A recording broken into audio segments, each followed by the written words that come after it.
Halo sobat, Assalamualaikum warahmatullahi wabarakatuh. Baiklah, ketemu lagi dengan Project Service HP hari ini. Dan untuk hari ini teman-teman ya, bagi teman-teman karena ada banyak sekali pertanyaan kebetulan di kolom komentar dan juga di IG saya. Bang, ini saya baru 1 minggu ganti LCD kok sudah blank lagi. Baru 1 minggu ganti baterai kok sudah blank lagi. Apa saya ditipu oleh teknisi ya bang? Sekarang saya jawab ya bos. Pada dasarnya gini bro, yang namanya teknisi atau penjual jasa untuk servis HP sebenarnya itu kalau dibilang apakah itu pinter, enggak juga. Tapi yang lebih pas adalah punya kemampuan lebih dan juga yang mau belajar. Artinya nggak ada orang yang benar-benar pinter ya, kecuali orang yang mau belajar, termasuk saya juga masih belajar bos, jadi nggak pinter juga. Tapi dengan begitu mudah-mudahan kemampuan kita selalu bertambah. Terus kenapa yang saya bahas kok selalu yang ringan-ringan? Begini, ini saya jelaskan. Untuk yang berat-berat, contohnya di depan saya, ini kan banyak servisan.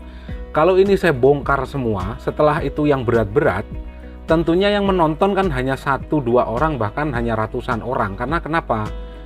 Karena untuk peralatan itu dibutuhkan satu, peralatan yang bagus, yang kedua harganya mahal, dan tidak semua user itu mempunyai alat-alat untuk perbaikan atau servis HP.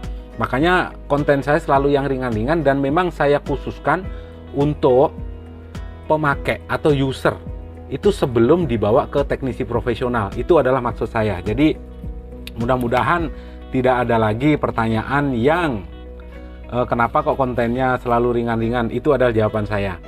Dan khusus untuk pertanyaan yang bang, yang tadi seperti saya sebutkan, baru 1 minggu ganti LCD sudah blank lagi, baru 6 hari ganti baterai kok sudah boros lagi. Ini sebenarnya bukan di teknisinya ya.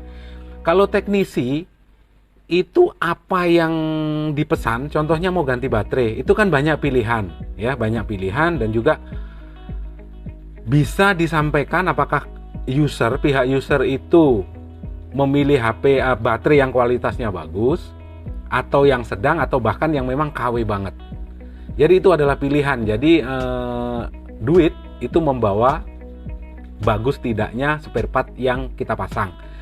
Pun demikian, kadang-kadang kita berikan baterai yang kualitasnya bagus, yang namanya elektronik, juga teknisi itu tidak bisa menjamin apakah itu baterainya itu benar-benar bagus atau nanti dipakai beberapa bulan sudah drop lagi.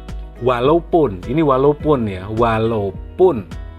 sebenarnya dari pihak distributornya tidak pernah ada yang namanya garansi. Kalau baterai biasanya garansi 1 minggu, tapi kalau teknisi memberikan garansi biasanya 1 bulan.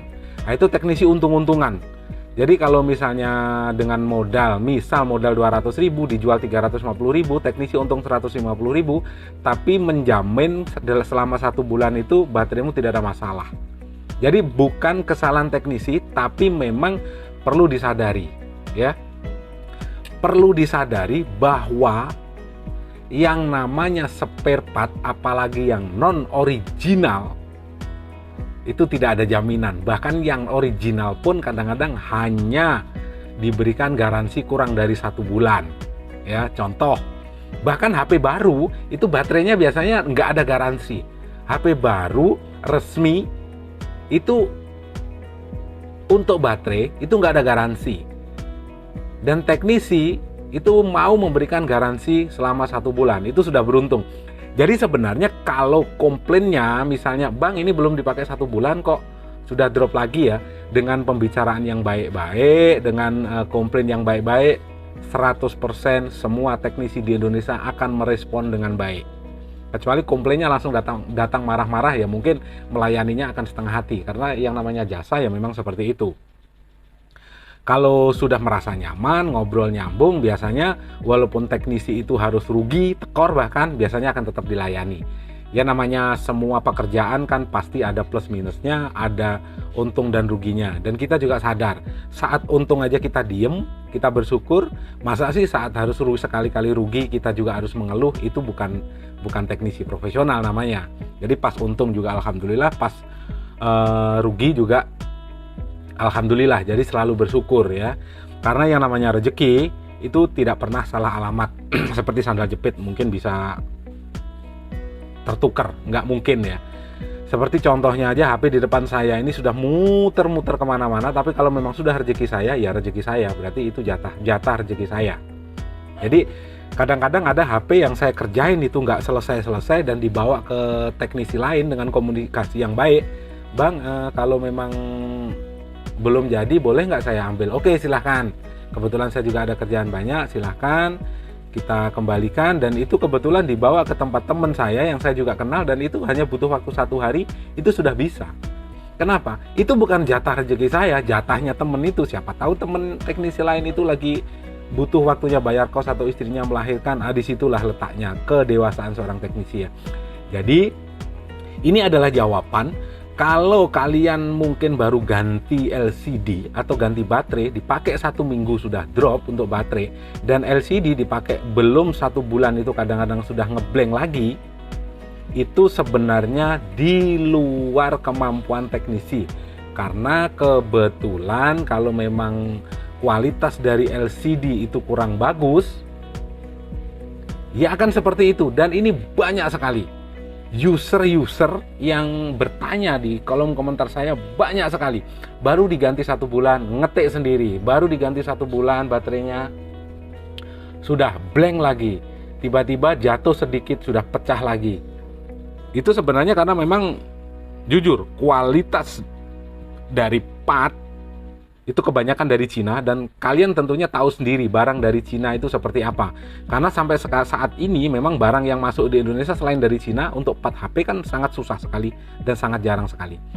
Jadi sebenarnya itu saja jawabannya kenapa kok LCD baru dipakai 1 bulan, setelah ganti kadang-kadang sudah blank lagi. Atau mungkin saat ganti baterai itu belum dipakai 1 minggu tapi lebih drop lagi. Sekarang saya jawab, kualitas dari part sebuah smartphone itu yang kurang bagus. Jadi ini bisa menjadi gambaran lah supaya teman-teman user yang komplain ke teknisi itu dengan bahasa yang baik, kok dijalin komunikasi yang baik, dan selalu mencari solusi yang terbaik ya, mencari solusi yang terbaik. Artinya kenapa? Bukan HP-mu yang rusak, tapi mungkin part atau kualitas part yang baru diganti itu mungkin kurang bagus. Apakah kalau komunikasi yang baik, apakah mungkin garansinya masih berlaku? Kalau garansinya masih berlaku, tentunya kalian bisa 50-50. Jadi bayar lagi 50%, teknisinya 50%. Walaupun sebenarnya teknisi itu saya yakin sudah nggak dapat untung. Hanya sekedar mempertahankan user atau mempertahankan pelanggan. Semoga ini menjadi gambaran dan juga menjadi pembelajaran bagi teman-teman para user. Kenapa kok baterai itu kadang-kadang masih baru diganti juga sudah drop, LCD baru diganti juga sudah ngeblank lagi. Itu adalah jawabannya. Untuk selanjutnya ya diganti lagi, itu aja sebenarnya. Atau mungkin mencari alternatif, minta tolong ke teknisinya untuk mencari LCD yang original copotan. Semoga ini bermanfaat ya bagi teman-teman yang saat ini lagi bingung kenapa kok seperti ini, baru ganti baterai sudah drop lagi, baru ganti LCD sudah drop lagi. Wabillahi taufiq wal hidayah. Assalamualaikum warahmatullahi wabarakatuh. Salam sukses Anda dan sehat selalu.